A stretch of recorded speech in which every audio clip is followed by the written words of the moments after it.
जैसे कोरोना कहाँ हम लोग को दिखता था, अचानक किसी को हुआ कोरोना मर गया यहाँ पे, तो वही होता है यहाँ पे। अगर गामा रेस लग गया तो पता ही नहीं चलेगा वो क्या हो गया। तुम हमारे लिए खड़े रहोगे तब तो हम तुम्हारे लिए खड़े रहेंगे। इंटरनेशनल रिलेशन में हमेशा याद रखिएगा, ना कोई हमारा परमानेंट दोस्त, ना हमारा कोई परमानेंट दुश्मन। इजराइल अपने दुश्मन को ईरान की धरती पे मराया। वो इस होटल में वेट कर रहा था, इस होटल में। ऐसी कोनवा वाला कमरवा इनको बड़ी पसंद था कि बड़ी अच्छा व्यू आता है यहाँ। मारा मिसाइल धाए दे, किसी पे बम रख दिया था, मिसाइल नहीं पहले ही से बम रखवाया था।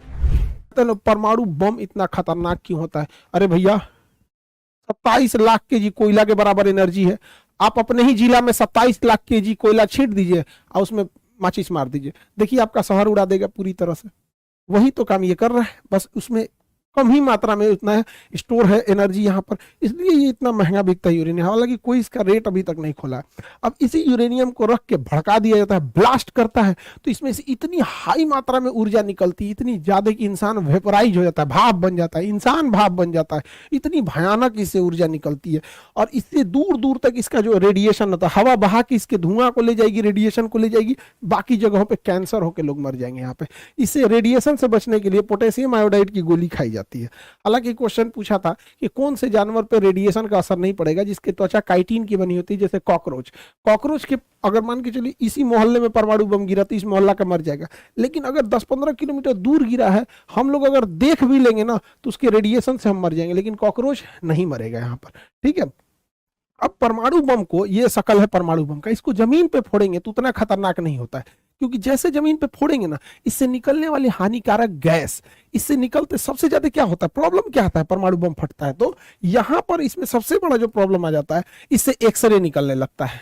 और ये एक्सरे जो निकलता है लगभग 250 रोंटगन पे निकलता है। एक्सरे का मात्रक होता है रोंटगन, 250 रोंटगन पे एक्सरे निकल जाता है, जो बहुत खतरनाक होता है। हम लोग जो एक्सरे कराते हैं वो लगभग 6 रोंटगन 10 रोंटगन इस तरह से होता है। 250 रोंटगन पे कोई बचेगा नहीं, पूरा मांस फाड़ के निकल जाएगा। और इसके बाद इसमें से गामा रेज निकलती है, गामा रेज। अब ये गामा रेज जो होती है ये इतनी घातक होती है कि हमारी कोशिकाओं को मारने के लिए गामा रेज का यूज किया जाता है। बहुत हल्की मात्रा के गामा रेज का यूज जिस एरिया में कैंसर होता है उसे मारने के लिए किया जाता है कि कैंसर मर जाए, लेकिन इतना हाई पावर का इसमें से गामा रेज निकलता है कि पूरी शरीर मर जाती है यहाँ पे। तो ये दो ही खतरनाक रेडिएशन होती है। और सबसे ताज्जुब की बात यह है कि ना हम लोग गामा रेज को देख सकते हैं, गामा रे भी हमें नहीं दिखाई दे सकता है और ना ही हमें एक्सरे दिखाई दे सकता है, तो हमें दिखेगा ही नहीं, अचानक आर पार होकर मर जाएगा आदमी यहाँ पे। यही खत्म, जैसे कोरोना कहाँ हम लोग को दिखता था, अचानक किसी को हुआ कोरोना मर गया यहाँ पे, तो वही होता है यहाँ पे। अगर गामा रेज लग गया तो पता ही नहीं चलेगा वो क्या हो गया, 10-15 दिन बाद, 1 हफ्ता बाद आदमी मर जाता है। तो परमाणु बम एक तरह का विस्फोटक घातक नहीं होकर यह एक प्रकार का प्रदूषण है, जिसे नाभिकीय आपतन कहते हैं, न्यूक्लियर फॉलआउट कहते हैं। इस जमीन पे अगर पटका गया तो इसके जितने रेडिएशन है हानिकारक, उसी मोहल्ले में घर द्वार गली कुची में भर जाएगा और दूर तक खतरनाक इसका असर नहीं जाएगा। इसलिए जब भी परमाणु बम को ड्रॉप किया जाता है तो इसमें एक डेटोनेटर लगाया जाता है और वो डेटोनेटर हाइट को नापते रहता है, बैरोमीटर से सेट रहता है कि जब वो 600 मीटर की ऊंचाई पर शेष रहता है तो इसी ऊंचाई पे ब्लास्ट किया जाता है। कभी भी जमीन पे ले आके परमाणु बम को नहीं ब्लास्ट किया जाता है। तो जापान और हिरोशिमा पे भी जो गिरा था वो 600 मीटर के हाइट पे गिरा था, ताकि मैक्सिमम तबाही हो सके और उसका रेडिएशन पूरे चारों ओर फैल जाए और इसका असर 30,000 साल तक रहता है। ये नहीं कि आज परमाणु बम फूट गया तो कोई दिक्कत नहीं, इसका असर रहेगा 30,000 साल तक। बहुत बुरा असर रहता है, उस एरिया के जीन, जेनेटिक्स, सारी चीजों को चेंज कर देता है। अब इसी को बनाने में लगा हुआ है ईरान। अब इंटरनल खबर है कि ईरान ये बना चुका है। जैसे भारत भी परमाणु बम बहुत पहले बना लिया था, लेकिन उचित समय नहीं आ रहा था परीक्षण करने की, पॉलिटिकल क्लियरेंस नहीं मिल रही थी। अटल बिहारी वाजपेयी के समय तो पूरी तरह से पॉलिटिकल क्लियरेंस मिल गया। उसी तरह ईरान लगभग बना चुका है और इसके बनाने में हेल्प किया है तो रूस ने हेल्प किया है, क्योंकि रूस को पता है कि अगर ईरान चला गया तो फिर रूस के लिए खुला समर्थन करने वाला कोई देश नहीं आएगा, क्योंकि भारत बैलेंस करके चलता है, चीन को दुनिया से मतलब ही नहीं है। तो ईरान और ये बैलेंस इसको रखना जरूरी है। अब ये ईरान अगर परमाणु बम बना भी लिया है तो उसका सबसे बड़ा दुश्मन इजराइल है। अब इजराइल के पास आयरन डोम है, अगर ये मिसाइल में भर के मारेगा भी तो इजराइल मार के गिरा देगा। तो इजराइल की एक कमजोरी, वो हाइपरसोनिक मिसाइलों को नहीं मार पाता है। हाइपरसोनिक मिसाइलें बहुत तेज गति से चलती हैं, उसे मार नहीं पाता है। तो रूस ने हाइपरसोनिक मिसाइल भी थमा दिया है ईरान को। अब ईरान कैसे कंफर्म करे कि वो हाइपरसोनिक मिसाइल सही में काम कर रहा है कि नहीं, या फिर इजराइल पे मारा और इजराइल उसे काउंटर कर पा रहा है कि नहीं। तो ईरान ने क्या किया, वही हाइपरसोनिक मिसाइल थमा दिया यमन के हूती विद्रोहियों के पास, और यमन के हूती विद्रोहियों ने यहां से चला दिया हाइपरसोनिक मिसाइल इजराइल पे, और इजराइल पे जाके गिर भी गया। अब समझो, उस मिसाइल में खतरनाक विस्फोटक नहीं है, तब ना इजराइल बच जा रहा है। अगर उसी में परमाणु बम भर दे और तब मार दे तो भैया तुम काउंटरे करके क्या करोगे, तो गिर गया वहां पर। तो ये बड़ी खतरनाक इन दोनों देशों के बीच परमाणु हमला का डर है। यहाँ पे इजराइल के पास पहले से परमाणु है, हमारे लिए भी ईरान बहुत जरूरत की चीज है, हमारे लिए रूस भी जरूरत है। इंटरनेशनल रिलेशन में हमारा कोई नहीं होता है। जब हमारे ऊपर ताज होटल पे हमला हुआ, अजमल कसाब ने नंगा नाच करा दिया था मौत का वहां पर, और तबाही तबाही हो गई थी। आपको जान के ताज्जुब होगा, इजराइल ने अजमल कसाब को आतंकवाद की श्रेणी में नहीं डाला था, पाकिस्तान के आतंकवादियों से। तो इंटरनेशनल रिलेशन में ये मायने नहीं रखता है ना कि सामने वाला क्या है, हमारा इंटरेस्ट क्या है, ये मायने रखता है। अब जान के ताज्जुब होगा, पूरी दुनिया अजमल कसाब को आतंकवादी मान रही थी, इजराइल नहीं मान रहा था, अभी माना है वहां पर। तो भारत भी हमास को, हिजबुल्ला को नहीं आतंकवादी संगठन में रखता है। भाई तुम हमारे लिए खड़े रहोगे तब तो हम तुम्हारे लिए खड़े रहेंगे। इंटरनेशनल रिलेशन में हमेशा याद रखिएगा, ना कोई हमारा परमानेंट दोस्त, ना हमारा कोई परमानेंट दुश्मन। नरेंद्र मोदी जब गुजरात के चीफ मिनिस्टर थे तो अमेरिका ने उन पर ये गुजरात दंगों का एलिगेशन लगा के अमेरिका में घुसने में प्रतिबंध लगाया था, कहता वीजा ही नहीं देते हैं यहाँ पे। और जब प्रधानमंत्री बन गए तो यही अमेरिका पिज्जा खिला रहा है, ट्रंप बुला के हाउडी मोदी और नमस्ते ट्रंप हो रहा है। तो इंटरनेशनल रिलेशन में कभी भी गांठ नहीं बांधा जाता कि मेरा परमानेंट दोस्त है, परमानेंट दुश्मन है। ईरान का सबसे अच्छा अगर कोई दोस्त था तो खोमैनी से पहले इजराइल ही दोस्त था उसका सबसे अच्छा। ईरान का सबसे अच्छा कोई दोस्त था तो अमेरिका था उसका दोस्त, जब तक कि खोमैनी की सरकार नहीं आई थी यहाँ पर। 67 के दशक की बात है, तो 67 बीते 50 साल पहले की बात है। तो अब आप हाल आजकल इंटरनेशनल रिलेशन 2 साल का इंटरनेशनल रिलेशन देख लेंगे तो उससे नीतियां बनती और बिगड़ती नहीं। 50 साल का एक लंबा अनुभव देखना पड़ता है, तब जाके नीतियां बनती है। हमारे लिए ईरान ज्यादा जरूरी है, रूस भी जरूरी है। अब ईरान रूस को क्या दे रहा है, ईरान सस्ते मात्रा में रूस को ड्रोन प्रोवाइड करा दे रहा है और बैलिस्टिक मिसाइल दे रहा है, क्योंकि ईरान के इंजीनियर एकदम सस्ता में मिसाइल बना लेते हैं, ड्रोन बना लेते हैं।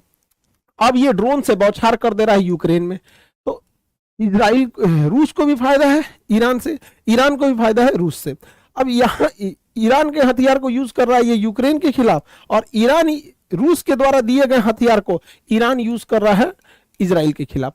तो दोनों में म्यूचुअल दोस्ती है यहाँ पर। हालांकि अगर देखेंगे इजराइल को तो इजराइल बहुत ताकतवर है और उसकी खुफिया एजेंसी एकदम बेरहम की तरह मारती है। इजराइल अपने दुश्मनों के साथ कोई मर्सी नहीं करता है, और यह हकीकत है।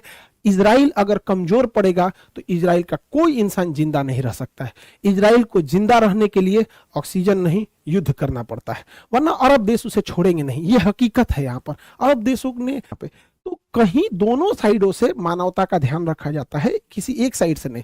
युद्ध अगर सेना के, जैसे अजमल कसाब आया, हम लोग को इस बात से तकलीफ है कि तुम आतंकवादी के रूप में आके होटल में गोली चलाया। पाकिस्तान की सेना को खुला निमंत्रण देते हैं, युद्ध करना है, आ जाओ लड़ लो, युद्ध करना। युद्ध से कौन भागा है? 1971 में लड़े थे, 93,000 भागे थे, 99 में लड़े। तो बात यहाँ यह है कि सेना युद्ध करे और सेना के बीच में सिविलियन की कैजुअलिटी ना हो। लेकिन युद्ध जब हो जाता है तो ये सब कुछ मायने नहीं रखता है यहाँ पे।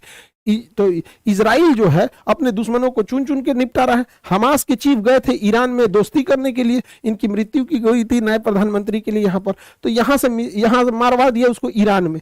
अब इजराइल अपने दुश्मन को ईरान की धरती पे मराया। वो इस होटल में वेट कर रहा था, इस होटल में ऐसी कोनवा वाला कमरवा इनको बड़ी पसंद था कि बड़ी अच्छा व्यू आता है यहाँ, मारा मिसाइल धाए दे, इसी में बम रख दिया था। मिसाइल नहीं, पहले ही से बम रखवाया था। और इनको ना 3 बड़े कमरे थे यहाँ पर, एक इस साइड वाला कमरा था, एक इस साइड वाला, एक सेंटर कमरा, तीनों में बम रखा था। इजराइल रखवा दिया था वहां पर मोसाद के थ्रू, और जिस कमरे में रुकते वो वाला ब्लास्ट होता। इसको फिक्स था कि यही वाला कमरा में रुके, वही कमरा ब्लास्ट हुआ, हानिया मृत्यु हो गई इनकी, और हमास अभी लीडर विहीन हो गया है। इजराइल के नीचे से मारता था हमास के चीफ हानिया को निपटा दिया।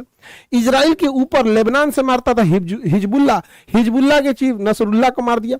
नसरुल्लाह मरा नहीं रहता, नसरुल्लाह जो है ये नहीं मरा रहा था, ये बंकर के अंदर था। तो एक मिसाइल मारी जाती है, वो डबल लेयर में फटती है, पहले बंकर में जाती है फिर फट जाती है। इसमें भी नसरुल्लाह जो था बच गया था, लेकिन इजराइल ने अपने दुश्मन को मारने के लिए मिसाइल के अंदर जहरीली गैस भर दिया था, और उस जहरीली गैस के चपेट में आने से वहां मृत्यु हो गई। यहाँ पे ये काम तो इजराइल ने बहुत खतरनाक किया, लेकिन अगर यही टेक्नोलॉजी जहरीली गैस वाली आतंकवादियों के हाथ में लगी तो जो बम ब्लास्ट करते हैं सब, अब उस ससुरा उसमें जहर मिला के मारे सब, तो ब्लास्ट में तो डायरेक्ट जो चपेट में आएगा रेंज में वो जाएगा। अब इस ससुरा ऐसा हानिकारक जहर और डाल के इसे ब्लास्ट करने लगे सब।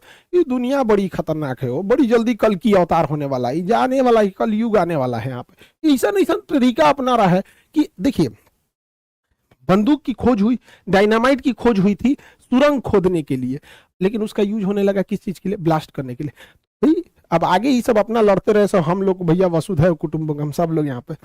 ईरान इजराइल अपने दुश्मन को तो निपटा ही रहा है, नीचे निपटा दिया हमास को, ऊपर निपटा दिया हिजबुल्लाह को, अभी मिसाइल मारा यमन के हूती विद्रोहियों के। तो अभी ये कई सारी चीजें हैं। तो अभी इस वीडियो का मेन उद्देश्य जो है वो ईरान के परमाणु कार्यक्रम को समझना है। अभी हम लोग नेक्स्ट वीडियो में भले समझेंगे लोग कि एक्सिस ऑफ रेसिस्टेंस क्या था, और कहां कहां से ईरान अपने जो प्रॉक्सी वार क्या होता है, कैसे कैसे प्लान करता है, हूती कहां से आए, सब ये सब को हम लोग अलग समझेंगे। अभी यहां समझते हैं। अब देखिए, ये रूस जो है और ईरान, ये दोनों आपस में साथ आ गए हैं सब।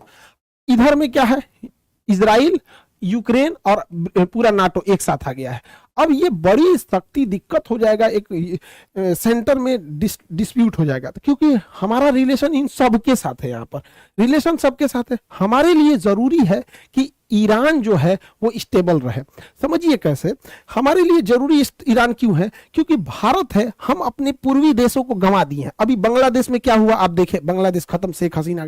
नेपाल हमको बिना मतलब का आंख दिखा रहा है, नक्शा में दिखा दिया कि भारत की जमीन हमारी है, और नोट पे दिखा रहा है क्योंकि चाइना फंडिंग कर रहे हैं यहाँ पर।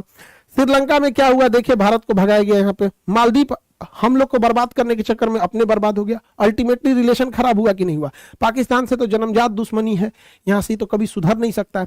अब म्यांमार में तख्ता पलट हो गया है, क्योंकि म्यांमार की जो प्रधानमंत्री थी आंग सान सू की, वो भारत के फेवर में थी, उनको तख्ता पलट करके भगा दिया। बांग्लादेश की प्रधानमंत्री शेख हसीना, उनका तख्ता पलट करके भगा दिया। रीजन जानते हैं क्या? भारत एक सड़क बना रहा था, यहां से लेके कोलकाता से होते हुए और ये सिंगापुर तक सड़क जा रही थी। कितना डेवलप हो जाता ये हमारा पूर्वोत्तर भारत। हम भारतीय अपने पूर्वोत्तर भारत के राज्यों के साथ सौतेला व्यवहार किए हैं। हद तो तब हो जाता है जब उन्हें कई लोग चाइनीज बुलाने लगता है, जबकि वो लोग हमारे अभिन्न अंग है। उन्होंने ओलंपिक्स में हमारे लिए मेडल लाए हैं, आज भी वो हमारे लिए सिक्योरिटी के हिसाब से बहुत जरूरी है। तो ये सड़क बन जाती तो डेवलप होता, लेकिन वहां क्या हुआ? तख्ता पलट करके बंद हो गया। अब देखो हम लोगों के लिए चाइना यहां से एक सड़क लेके आ रहा है, सीपीईसी सड़क, और यहां पे उसने बना दिया ग्वादर बंदरगाह। अब यहां से चाइना की एक्सेस हो गई है। पहले चाइना को डर लगता था कि चाइना को इधर से जाना था, अब वो इधर से जाएगा ही क्यों? यहां से अरब देशों से व्यापार करेगा, यहां से घुस जाएगा। तो इसको काउंटर करने के लिए हम लोग ने ईरान का चाबहार बंदरगाह लिए हैं। अब ईरान का चाबहार बंदरगाह लिए, इसी बंदरगाह से हम रेल लाइन लेके अफगानिस्तान में पहुंच सकते हैं, ताकि पाकिस्तान को काउंटर किया जा सके इस सड़क को। और हमने अपने एयरफोर्स का एक फारखोर एयरबेस रखा है तजाकिस्तान में, और यही तजाकिस्तान में हम अपने एयरबेस पे पहुंचने के लिए यही रास्ता है। इसलिए ईरान का स्टेबल रहना जरूरी है। इसी ईरान के रास्ते से हम लोग ऊपर की ओर रसिया जा सकते हैं, और यहां से हम लोग इस डायरेक्शन में जा सकते हैं। यहाँ पे तो हमें सस्ते मात्रा में तेल देता है पेट्रोलियम ईरान, और ईरान हमारे रुपया को भी एक्सेप्ट कर लेता है। अब अमेरिका का अगर इंटरवेंशन इधर हो जाएगा, इजराइल का हो जाएगा, तो सोचिए क्या होगा? वही हाल होगा जो सीरिया तबाह हो गया, इराक तबाह हो गया, अफगानिस्तान तबाह हो गया। हमने अरबों खरबों रुपया अफगानिस्तान में लगाए, अमेरिका यहां से छोड़ के गया, आतंकवादी भर गए सब यहाँ पे। आज इराक में कोई नहीं जा रहा है। तो हमारे लिए ये रास्ते हैं। हालांकि हम लोग ने एक अल्टरनेटिव रूट निकाला है, लेकिन अभी ये नया नया है, कोई रूट अभी तो बना भी नहीं है। ये रूट बनते बनते टाइम लगेगा यहाँ पर। तो हमें दूसरे की लड़ाई में हमें अपने इंटरेस्ट को ज्यादा ध्यान देना है। यही इंटरनेशनल रिलेशन का मुख्य उद्देश्य होता है कि हमें अपना रिलेशन, हमारा नेशनल इंटरेस्ट कहाँ जा रहा है। क्योंकि अगर मरेगा तो ईरान गया तो हमारे लिए पेट्रोलियम की रेट सर पर चढ़ जाएंगी यहाँ पर।